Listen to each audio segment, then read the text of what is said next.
लागली, नमस्ते नारदानुते नमो नारायण प्रिये. हा श्लोक जरी म्हटलात ना तर भगवान परमात्म्याला तुळस किती प्रिय आहे.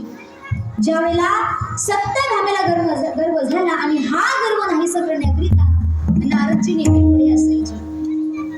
कारण सत्यभामेने काय सांगितलं की देव विकायला तिनं काढलं.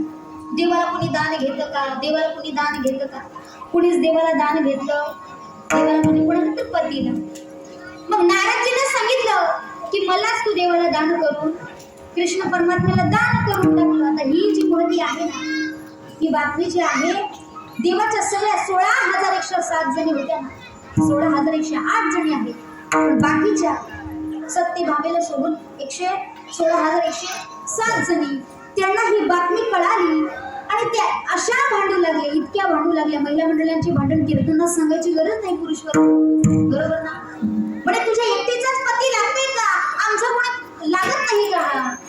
पाठीमागच्या हातातल्या बांगड्या पाठीमागं काय सारल्या, कमरेचा पदर काय खोचला, भांडू लागल्या.